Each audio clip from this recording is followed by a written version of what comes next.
ఏమండి, నాకు కూడా ఉద్యోగం చేయాలనుంది. 2 ఏళ్ల క్రితం లలిత అన్న మాటలు విశ్వం చెవుల్లో మారుమ్రోగుతున్నాయి. గత కొద్ది నెలలుగా తను లలిత ఉద్యోగం కోసం ప్రయత్నం చేస్తూనే ఉన్నాడు.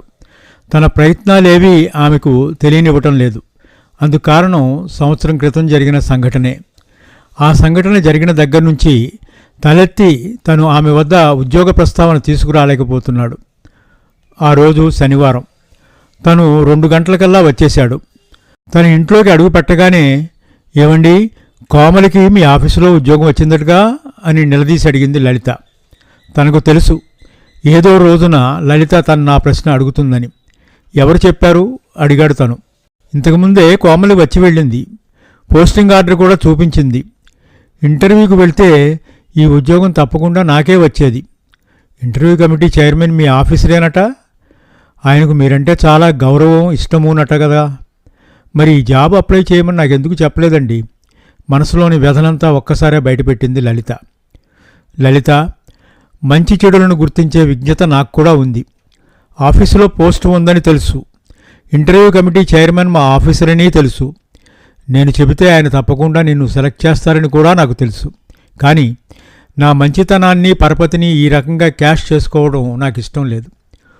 ఉద్యోగం అన్నది అర్హత బట్టే లభిస్తే బాగుంటుందని నా అభిప్రాయం. మన ఇంట్లో నేను ఉద్యోగం చేస్తున్నాను. తిండికి లోటు లేకుండా రోజులు గడుస్తున్నాయి.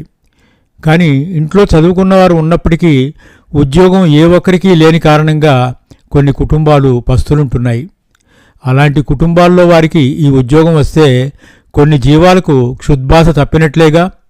మరో సంగతి ఏమిటంటే, ఇది కేవలం టెంపరీ పోస్ట్, 3 నెలలు మాత్రమే.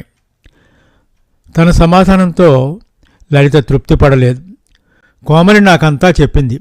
పేరుకు టెంపరీ అయినప్పటికీ పర్మనెంట్ అయ్యే అవకాశాలున్నాయట. మీరు ఉద్యోగానికి రికమెండ్ చేయకపోయినా నేను బాధపడేదాన్ని కాను. నా బాధల్లా ఒకటే, మీ ఆఫీసులో ఖాళీ వచ్చిందని తెలిసి కూడా గోప్యంగా ఉంచారు. ఇంటర్వ్యూకి వెళ్ళి నా అదృష్టాన్ని నేను పరీక్షించుకునేదానిగా.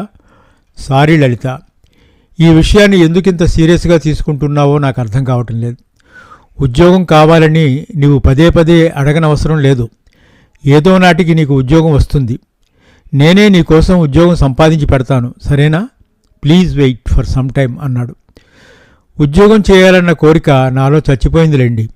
ఇక ముందు మీ దగ్గర ఈ ప్రస్తావనే తీసుకురాను, సరేనా అంటూ కంటతడి పెట్టుకుంది లలిత. ఆనాటి సంఘటన గుర్తుకు రాగానే విశ్వం కళ్ళు అశ్రుపూరితాలయ్యాయి. వెంటనే శేషగిరిని కలుసుకుని లలిత ఉద్యోగం గురించి అటో ఇటో తేల్చుకోవాలి అనుకుని, లల్లి, నేను శేషగిరి దగ్గరికి వెళ్ళొస్తాను అన్నాడు విశ్వం. అంత అర్జెంటు పనేమిటండి? ఓ ప్రక్క ముసురుబట్టి బయట వర్షం కురుస్తుంటేనూ అంది. ఇలాంటి సమయంలోనే శేషగిరి దొరుకుతాడు హోటల్ గదిలో అన్నాడు.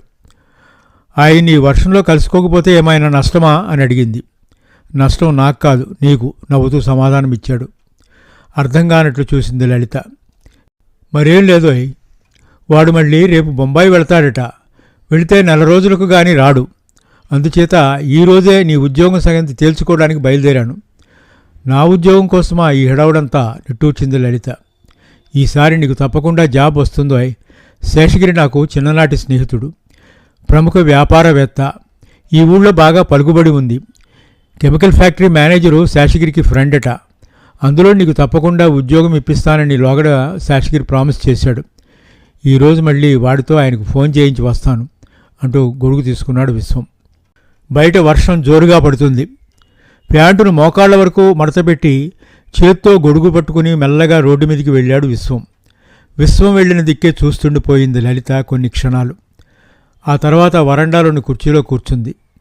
ఆ క్షణంలో లలిత మనసులో భర్త మీద ఎనలేని అభిమానం కలిగింది. వర్షం పడుతున్నా లెక్క చేయకుండా ఆయనలా స్నేహితుని దగ్గరకు బయలుదేరడానికి కారణం తన మీద ఆయనకున్న ప్రేమే.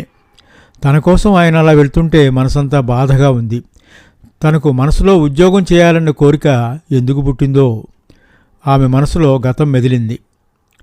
ఉద్యోగం చేయాలన్న కోరిక తనలో కలిగి దాదాపు 10 ఏళ్ళవుతుంది. అవి తను స్కూల్ ఫైనల్ చదివే రోజులు. తమింట్లోకి టెలిఫోన్ డిపార్ట్మెంట్లో పనిచేస్తున్న దంపతులు అద్దెకు వచ్చారు. వాళ్ళిద్దరినీ చూస్తుంటే తనకెంతో ముచ్చట వేసేది. పెళ్ళై సంవత్సరమే అయిందట. ఒకే ఆఫీసులో ఉద్యోగం, నెలకు 2 జీతాలు. జీవితం అంటే అలా ఉండాలి అనుకునేది తను. ఆమె చక్కగా టాయిలెట్ అయి సిల్క్ చీర, డిజైన్ బ్లౌజు ధరించి హై హీల్స్ను టకటకా శబ్దం చేసుకుంటూ నడుస్తుంటే టీవీ, దర్పం కొట్టవచ్చినట్లు కనిపించేవి. ఆమెను చూశాకే ఉద్యోగం చేయాలని కోరిక తొలిసారిగా తన మనసులో కలిగింది. కాలచక్రం తిరుగుతుంది. చెల్లెళ్ళు, తమ్ముళ్ళు పెద్దవాళ్ళవుతున్నారు. అమ్మ చనిపోయాక పెద్ద కూతురు కావడం చేత సంసార బాధ్యత తన మీద పడింది. నాన్నగారు తనకు సంబంధాలు చూడసాగారు. కట్నం ఇచ్చే శక్తి లేనందున తనను చేసుకోవడానికి ఎవరూ ముందుకు రాలేదు. ఆడదానికి పెళ్లి కంటే ముందు తన కాళ్ల మీద తను నిలబడగల ఆత్మస్థైర్యం అవసరమని తను తెలుసుకుంది. అందుకే ప్రైవేటుగా ఇంటర్ కట్టి ఖాళీ సమయం చూసుకుని టైప్ రైటింగ్ కూడా నేర్చుకుంది. ఆ సమయంలోనే తనకు బాబాయ్ ద్వారా ఈ సంబంధం రావడం, కట్నం తీసుకోకుండా తనను వివాహం చేసుకోవడానికి ఆయన ఒప్పుకోవటం, తన పెళ్లి జరిగిన నెలకే తన తండ్రి కన్నుమూయటం అన్నీ వరుసగా జరిగిపోయాయి. పెళ్ళైనా తనకు చదువు మీద ఆసక్తి తగ్గలేదు.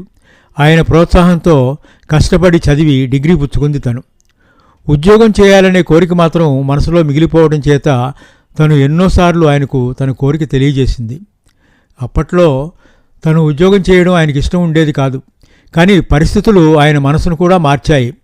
ఆయన అన్నట్లు బుజ్జిగాడి భవిష్యత్తును చక్కగా తీర్చిదిద్దాలంటే డబ్బు కావాలి. అంటే తను కూడా ఉద్యోగం చేయాలి. ఆయన ప్రయత్నాలు ఫలించి తనకు కూడా ఉద్యోగం వస్తే బాగుండు.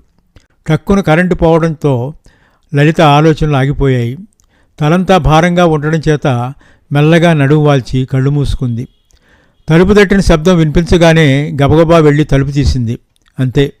ఎదురుగా కనిపించిన దృశ్యాన్ని చూడగానే ఆశ్చర్యపోయింది. ఎవరో అపరిచితులు. లలితకు నోట మాట రాలేదు. కాళ్ళు వణకసాగాయి. మేము విశ్వం స్నేహితులం. శేషగిరి గారి కారుకు యాక్సిడెంట్ అయింది. ఫ్రంట్ సీట్లో కూర్చున్న విశ్వానికి బాగా దెబ్బలు తగిలాయి. హాస్పిటల్లో జాయిన్ చేశాం. వాళ్లలో ఓ వ్యక్తి చెప్పాడు. లలితకు భూమి గిర్రున తిరిగినట్లయింది. శరీరంలోని నరాలన్నీ స్వాధీనం తప్పుతున్నట్లు అనిపించింది. మనసు మొద్దుబారిపోయింది. ఇంటికి తాళం వేయాలన్న ధ్యాసే లేకుండా అసంకల్పితంగా వాకిట్లో నిలబడి ఉన్న ట్యాక్సీలోకి వెళ్ళి కూర్చుంది. హాస్పిటల్, ఆపరేషన్, కోమా, పోస్ట్మార్టం, ఏడుపులు, పెడబొబ్బలు, దహన సంస్కారం, బంధుమిత్రుల రాక, సానుభూతి పలకరింపులు అన్నీ కలలోని సంఘటనల్లా ఒకదాని వెనుకట మరొకటి జరిగిపోయాయి. ఓ రోజున ఇంటి ముందు కారాగడం చూసిన లలిత ఒళ్ళో ఉన్న బుజ్జిగాడిని ప్రక్కన కూర్చోబెట్టి తను లేచి నిలబడింది. ఓ వ్యక్తి సరాసరి వరండాలోకి వచ్చి, అమ్మా, మేము విశ్వం ఆఫీసు వాళ్ళం, మా మేనేజర్ గారు వస్తున్నారు అన్నాడు. అందరినీ లోపలికి ఆహ్వానించింది. ఇంత చిన్న వయసులో దేవుడు మీకు అన్యాయం చేశాడమ్మా. మా అందరికీ ఎంతో బాధగా ఉంది. మేము మంచి వ్యక్తిని పోగొట్టుకున్నాం. మా సంస్థ ఓ సిన్సియర్ వర్కర్ని కోల్పోయింది.